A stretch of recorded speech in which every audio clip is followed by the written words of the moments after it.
सभी किसान भाइयों को हाथ जोड़ के राम राम, सत श्री अकाल, सलाम।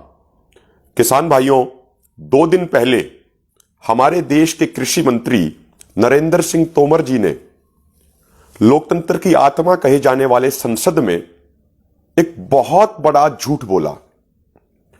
कृषि मंत्री ने कहा संसद के अंदर कि भाई इन 3 कानूनों में काला क्या है ये कोई नहीं बता रहा है और किसान सिर्फ इतना कह रहे हैं कि ये 3 कानून काले कानून हैं।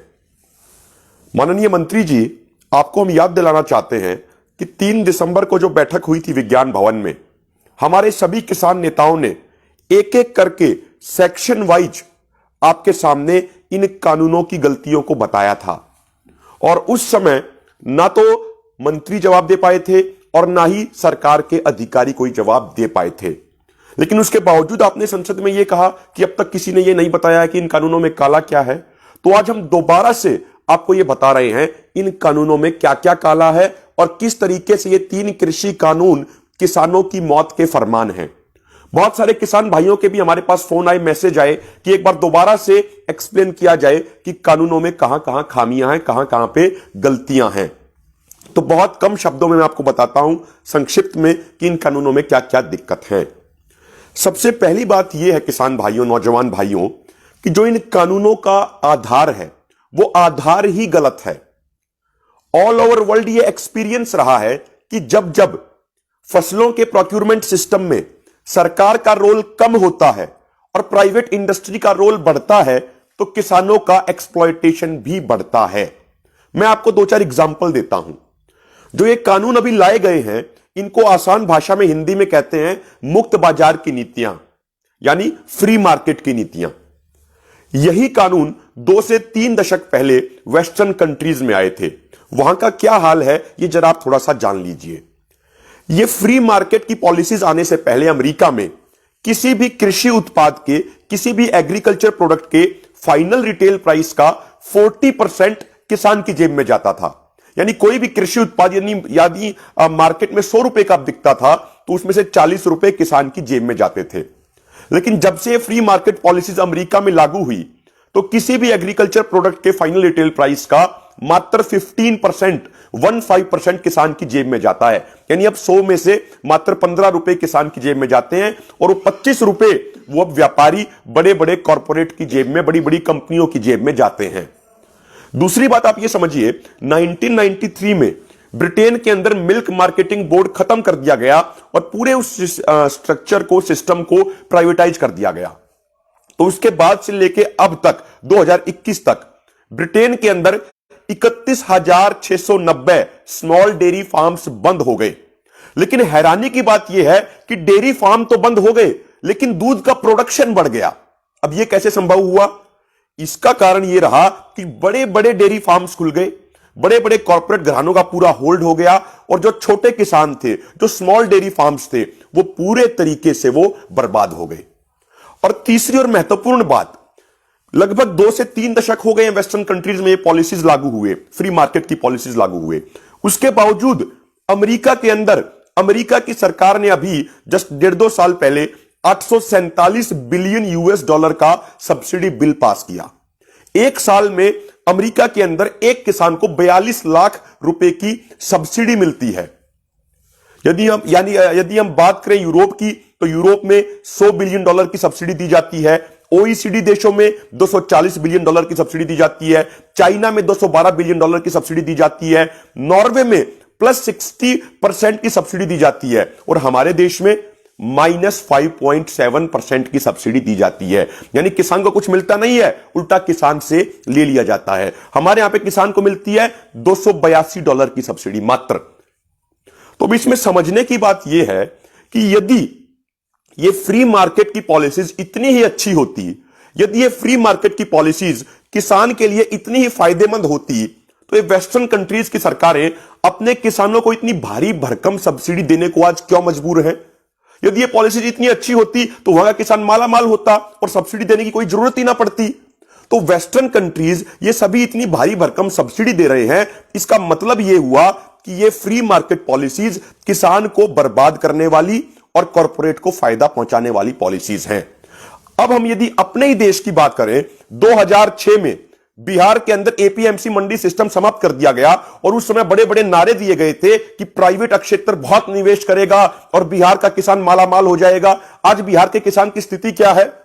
बिहार के कई जिलों की मेन फसल है मक्का, उसका सरकारी रेट यानी एमएसपी है 1850 रुपया क्विंटल, लेकिन मक्का व्यापारी कितना खरीद रहे हैं? प्राइवेट लोग किस रेट पे मक्का खरीद रहे हैं?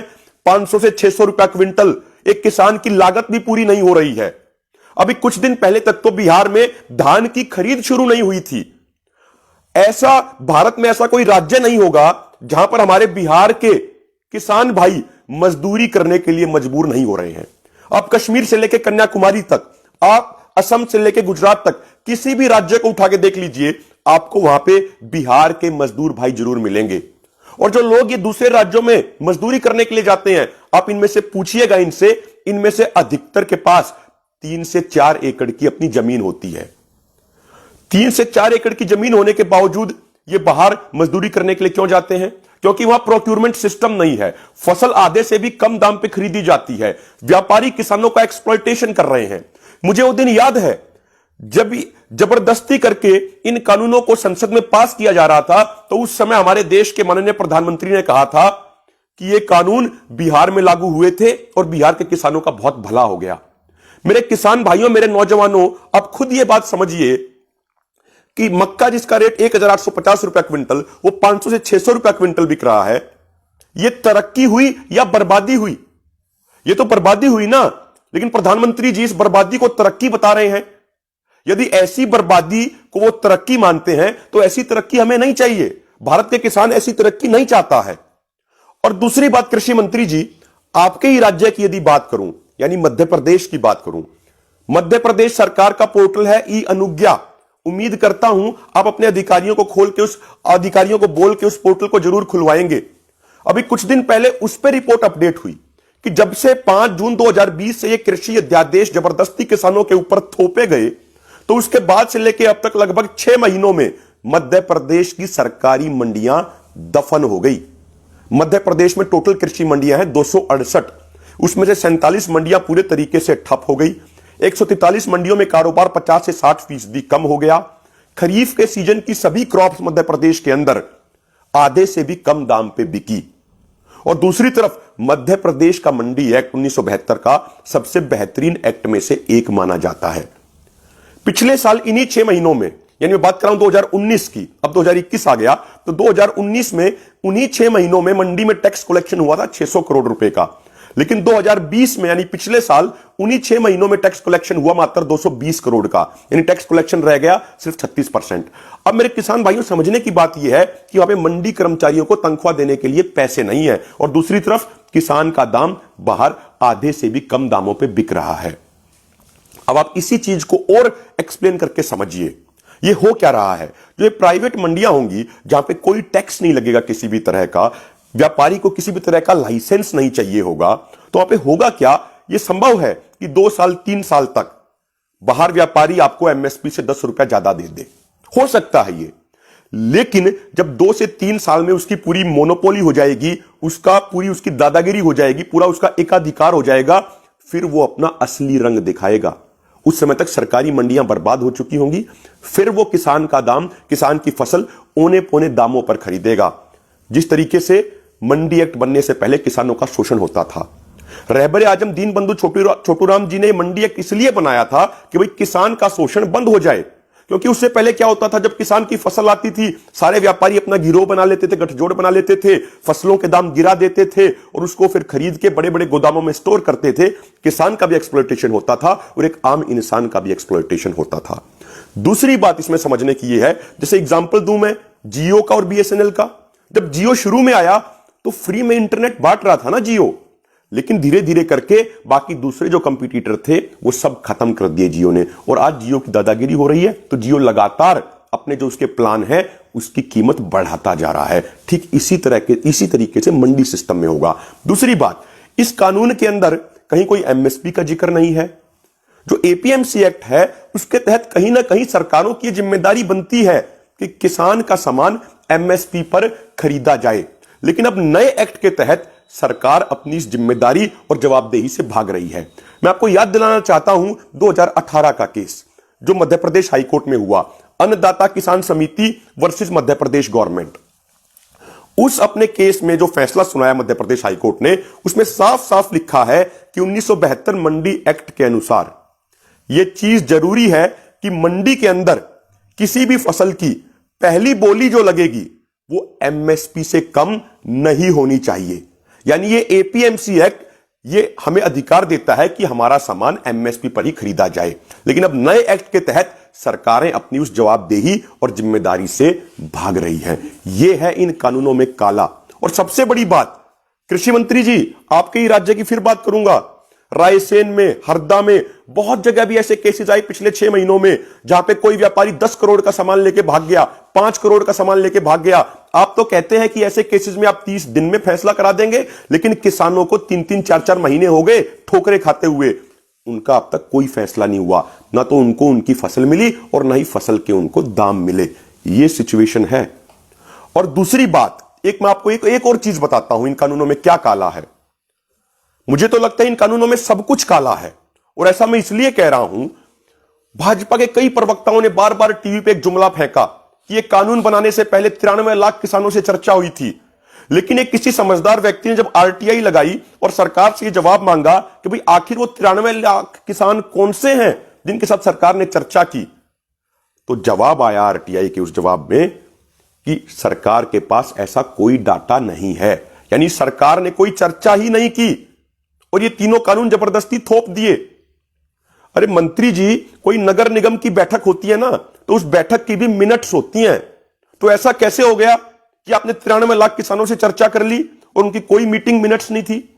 तो हकीकत तो यह किसी से चर्चा की ही नहीं गई।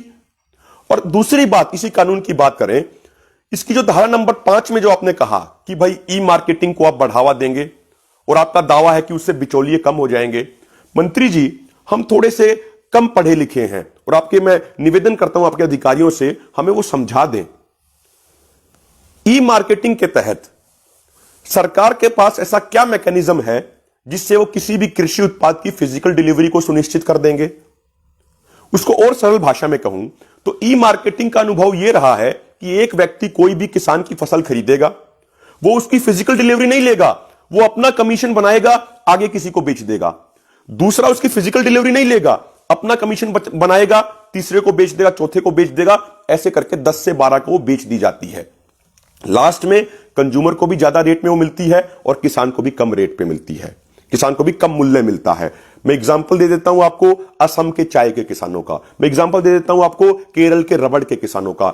ई मार्केटिंग सिस्टम ने चाय के किसानों को और रबड़ के किसानों को पूरे तरीके से बर्बाद कर दिया। तो मैं उम्मीद करता हूं कृषि मंत्रालय के अधिकारी कम से कम ये जरूर बताएंगे कि सरकार के पास ऐसा क्या मैकेनिज्म है जिससे वो कृषि उत्पादों की फिजिकल डिलीवरी सुनिश्चित कर पाएंगे। इसमें अगली बात, मैं मोटी मोटी बातें बता रहा हूं, मैं ज्यादा इन डेप्थ में नहीं जा रहा हूं। इन कानूनों के तहत सरकार ने किसानों से यह अधिकार छीन लिया सिविल कोर्ट जाने का। मंत्री जी, हमारे जो शहीद हुए थे आजादी के आंदोलन में, जो हमारे बड़े बड़े लोग जिन्होंने शहादत दी थी, उन्होंने अपनी शहादत इसलिए दी थी कि हर एक भारतीय को लोकतांत्रिक अधिकार मिले, हर एक भारतीय को फंडामेंटल राइट्स मिले, इसलिए उन्होंने कुर्बानी दी थी।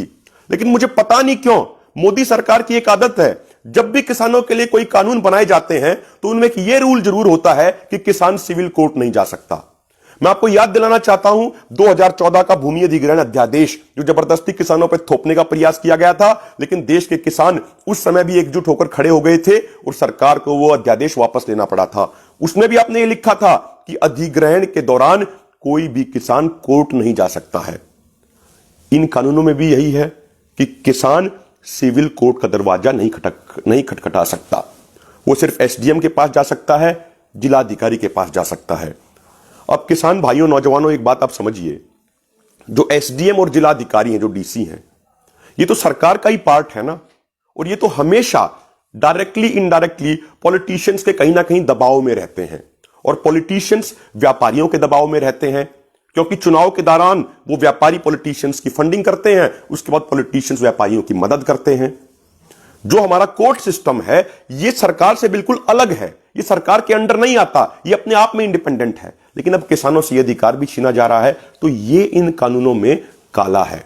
यदि मैं बात करूं एसेंशियल कमोडिटी एक्ट में जो आपने बदलाव किया है, इसमें समझने की बात यह है कि उसके सेक्शन नंबर 2B के पैराग्राफ नंबर 2 में साफ साफ ये लिखा गया है कि जो स्टॉक लिमिट जो हटा दी गई है सरकार ने इस अमेंडमेंट के जरिए, उसमें यह लिखा है कि यदि हॉर्टिकल्चर प्रोडक्ट्स के दाम 100% बढ़ गए और अनाज के दाम 50% बढ़े तो दोबारा से स्टॉक लिमिट लगेगी, लेकिन वो स्टॉक लिमिट सिर्फ किसानों पे लगेगी, वो स्टॉक लिमिट कंपनियों यानी वैल्यू चेन पार्टिसिपेंट और प्रोसेसर्स पे नहीं लगेगी। ऐसा क्यों? क्योंकि सरकार कंपनियों का फायदा करना चाहती है और किसानों को नुकसान में लेके जाना चाहती है। और मैं तो सभी देशवासियों से अपील करता हूं, देशवासियों एक बात आप समझिए कि किसान तो चलो अपना अन्न पैदा करता है, वो तो उसको खा लेगा, लेकिन जब ये पूरा सिस्टम, ये पूरा अनाज का भंडारण, ये कालाबाजारी और जमाखोरी करने की छूट जब व्यापारियों को मिल जाएगी तो आम जनता के साथ क्या होगा? आप एक बात समझिए, पानी की बोतल, पानी जो प्रकृति हमें देती है, जो कोई कंपनी नहीं बनाती है, उस पानी को भी ये 20 से 25 रुपए लीटर में बेच रहे हैं। जब अनाज पूरा इनके कंट्रोल में आ जाएगा तो आपके घरों में जो आटा आता है ना, वो आटा आएगा 500 रुपए किलो, 600 रुपए किलो। तो आज किसान समाज सिर्फ अपनी नहीं, पूरे देश की सभी वर्गों की लड़ाई लड़ रहा है। अब मैं यदि बात करूं, ये जो इस कानून के एक दूसरा पहलू भी बताऊं, जो ये एसेंशियल कमोडिटी एक्ट में जो अमेंडमेंट किया गया है, इसके माध्यम से सरकार गरीब की रोटी छीन के बड़े बड़े व्यापारियों का मुनाफा कराना चाहती है। सीधी सी बात यह है। अब बात करें कॉन्ट्रैक्ट फार्मिंग की कर लेते हैं। उसकी धारा नंबर 8B और 9 में सरकार ने क्या लिखा है? कोई भी व्यक्ति जो किसान की जमीन लेगा कॉन्ट्रैक्ट पे, वो उस जमीन के ऊपर कोई भी इंफ्रास्ट्रक्चर खड़ा कर सकता है और उस इंफ्रास्ट्रक्चर को खड़ा करने के लिए किसी भी राज्य सरकार या केंद्र सरकार की स्कीम के तहत क्रेडिट ले सकता है। यहां पे सरकार ने चालाकी क्या की है? सरकार ने लोन नहीं लिखा, सरकार ने क्रेडिट लिखा है। मेरे देशवासियों, आप मुझे एक बात बताइए, हमारे देश में किसी भी स्कीम के तहत जब लोन मिलता है तो वो लोन किसी ना किसी चीज की गारंटी के ऊपर होता है। हवा में लोन नहीं मिलता है। हवा में लोन तो सिर्फ बड़े बड़े कॉर्पोरेट घरानों को मिलता है जो कर्जा लेते हैं और लेके भाग जाते हैं, फुर हो जाते हैं। विजय माल्या जैसे, नीरव मोदी जैसे, बड़े बड़े मुकेश अंबानी जैसे, अडानी जैसे, जिन्होंने भारी भरकम कर्ज ले रखा। किसी ने 2.5 लाख करोड़ का, किसी ने 1.25 लाख करोड़ का, पता नहीं कितना कितना ले रखा है। तो यहां पे जो वो व्यापारी जो उस इंफ्रास्ट्रक्चर को बनाने के लिए जो क्रेडिट लेगा यानी लोन लेगा, वो किसान की जमीन के ऊपर होगा। और दूसरी बात उसमें आगे लिखा है कि कॉन्ट्रैक्ट पीरियड पूरा होने पे या तो व्यापारी उस जमीन को एज इट इज लौटा दे जैसे उसने पहले ली थी, उस इंफ्रास्ट्रक्चर को तोड़ दे, या फिर वो इंफ्रास्ट्रक्चर एज इट इज खड़ा रहेगा और वो इंफ्रास्ट्रक्चर का मालिकाना हक किसान के पास आ जाएगा। यहां पे जो उस इंफ्रास्ट्रक्चर के ऊपर लोन होगा वो भी किसान के गले की फांस बनेगा। और एक और मैं आपको इसका पक्ष बताता हूं, एक दूसरा पहलू जो हमारी दूसरी मांग है। पहली मांग तो ये हो गई, इन 3 काले कानूनों को वापस लिया जाए। मैं उम्मीद करता हूं अब आप सबको समझ में आ गया होगा कि ये कानून काले कानून क्यों हैं। दूसरी हमारी मांग जो है, एमएसपी गारंटी कानून बनना चाहिए। मैं बहुत शॉर्ट में आपको बताता हूं। 2011 में जब हमारे प्रधानमंत्री मुख्यमंत्री होते थे गुजरात के और ये कंज्यूमर अफेयर कमेटी के चेयरमैन होते थे, तो उस समय मुख्यमंत्री नरेंद्र मोदी ने एक रिपोर्ट भेजी थी उस समय के प्रधानमंत्री मनमोहन सिंह जी को, और उस रिपोर्ट के सेक्शन नंबर B3 में खुद इन्होंने ये मांग की थी कि किसानों के लिए एमएसपी की गारंटी होनी चाहिए। खाली एमएसपी घोषित करने से कोई काम नहीं बनेगा, किसानों के लिए एमएसपी की गारंटी होनी चाहिए। तो प्रधानमंत्री नरेंद्र मोदी जी, जो बात आप खुद कह रहे थे 2011 में, जिस बात की पैरवी आप खुद कर रहे थे प्रधानमंत्री बनने से पहले, आज आप अपने ही वादे से क्यों मुकर रहे हैं? जिस तरीके से आप स्वामीनाथन आयोग की रिपोर्ट लागू करने के वादे से मुकरे, ठीक इसी तरीके से एमएसपी गारंटी के वादे से मुकर रहे हैं। और दूसरी बात, OECD ICRER की रिपोर्ट ये साफ साफ कहती है, मेरे देशवासियों ये बात आप ध्यान से सुनिएगा।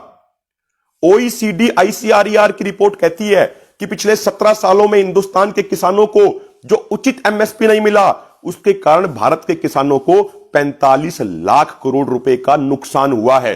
जो 45 लाख करोड़ रुपए हमें मिलने चाहिए थे वो हमें नहीं मिले। और नाबार्ड की रिपोर्ट क्या कहती है? भारत के किसानों के ऊपर मात्र 9 से 10 लाख करोड़ रुपए का कर्ज है। भारत में मात्र 52% किसानों के ऊपर कर्ज है और एक किसान के ऊपर एवरेज कर्ज है 1 लाख रुपया। तो हमारे ऊपर कर्जा है 9 से 10 लाख करोड़ रुपए का, और जो सरकारों के ऊपर हमारा बकाया है, जो सरकारों ने हमें नहीं दिया, वो है 45 लाख करोड़ रुपया। यदि वो हमें 45 लाख करोड़ रुपया दे दें तो ये 10 लाख करोड़ रुपए का कर्जा भी खत्म हो जाएगा और उसके बाद हमें 35 लाख करोड़ रुपए मिलेंगे। जब मीटिंग के अंदर बात होती है एमएसपी गारंटी कानून की, तो सरकार कहती है कि इससे सरकार को बहुत वित्तीय घाटा हो जाएगा। कहां का वित्तीय घाटा होगा आपको? टोटल जो ये मार्केट है ये 17 लाख करोड़ रुपए का है।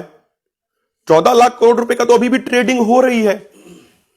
आप यदि एमएसपी गारंटी कानून बनाएंगे तो आपको हर साल जरूरत पड़ेगी मात्र 3 लाख करोड़ रुपए की। और महत्वपूर्ण बात मेरे किसान भाइयों, जो एग्रीकल्चर प्रोडक्ट्स हैं ये सेलेबल कमोडिटी है, इनकी ट्रेडिंग होगी। ऐसा तो है नहीं कि सरकार हमसे खरीदेगी और फिर समुद्र में फेंक देगी। सरकार भी तो उसकी आगे ट्रेडिंग करेगी ना, तो सरकार को भी तो मुनाफा होगा ना। सबसे महत्वपूर्ण बात, अब ये 3 लाख करोड़ रुपए कहां से आएंगे ये भी आपको समझना होगा। हमारे देश में हर साल 90,000 करोड़ रुपए के खाद्यान्न तेल मंगाए जाते हैं। क्यों मंगाए जाते हैं? क्योंकि उसमें सबसे बड़ा व्यक्ति जो उसमें पूरी डीलिंग करता है वो है गौतम अडानी। उसको हर लीटर में 5 से 10 रुपए का प्रॉफिट होता है। तो उसको प्रॉफिट करने के लिए चाहे किसी की भी सरकार रही हो, सिर्फ उसके प्रॉफिट के लिए 90,000 करोड़ रुपए के खाद्यान्न तेल बाहर से मंगवाए जाते हैं। 80,000 करोड़ रुपए की दालें बाहर से आयात की जाती हैं। और मुझे याद है जब मोजाम्बिक में ये दाल का एग्रीमेंट हो रहा था तो हमारे प्रधानमंत्री ने कहा था कि भारत की सरकार उनको सब कुछ इक्विपमेंट देगी, सारी चीजें देगी, उनसे दाल खरीदे भी, वो दाल पैदा करें। यदि हमारी सरकार यही गारंटी भारत के किसानों को दे दे कि भाई भारत के किसान फसलें उगाएं, भारत के किसान ऐसी फसलें उगाएं जिससे खाद्यान्न तेल की पूर्ति हो जाए, भारत के किसान दाल की खेती करें, ये फसलें लगाएं, तो 80,000 करोड़ रुपए दालों के उसमें बच जाएंगे। 90,000 करोड़ रुपए जो खाद्यान्न तेल का इंपोर्ट होता है वो बच जाएंगे। तो 1,70,000 करोड़ तो यहीं से आ गया। जो मिल्क पाउडर इंपोर्ट करते हैं उसको बंद कर दिया जाए, सरकार अपने किसानों को दूध का अच्छा रेट दे, वहां से पैसे बचेंगे। जो अब की बार 5 लाख टन मक्का आयात किया गया वो आप बंद कर दीजिए, तो ये 3 लाख करोड़ तो ऐसे ही आ जाएंगे ना। और सबसे महत्वपूर्ण बात, प्रधानमंत्री नारा तो देते हैं आत्मनिर्भर भारत बनाने का। यदि आप ये कृषि उत्पादों का इंपोर्ट बंद कर देंगे प्रधानमंत्री जी, और अपने किसानों को एमएसपी गारंटी देंगे, तो फिर भारत असली मायनों में आत्मनिर्भर भारत बनेगा। सिर्फ जुमलाबाजी करने से आत्मनिर्भर भारत नहीं बनेगा जैसा कि आपकी सरकार कर रही है। और एक अंतिम बात मैं आपको बताना चाहता हूं कि इन कानूनों में क्या काला है। मुझे तो लगता है सरकार की नीतियों में भी काला है और सरकार की नीयत में भी काला है। ऐसा मैं इसलिए कह रहा हूं, 2017-18 के बाद से सरकार ने FCI, food corporation of India को कोई भी धन आवंटित नहीं किया है। अब तक जो बजट आए हैं उसमें एफसीआई को जो पहले फूड सब्सिडी के नाम पे जो धन आवंटित होता था, जो उसको बजट मिलता था, वो बंद कर दिया गया है। जब से मोदी सरकार आई है तब से लेके अब तक एफसीआई के ऊपर कर्जा 4 गुना से भी अधिक बढ़ गया है। अब एफसीआई मजबूर होता है हर साल नेशनल स्मॉल सेविंग फंड से कर्जा लेने के लिए। आज के दिन एफसीआई के ऊपर लगभग 3.25 लाख से 3.5 लाख करोड़ रुपए का कर्जा है, जो 2014 से पहले 75 से 80,000 करोड़ होता था।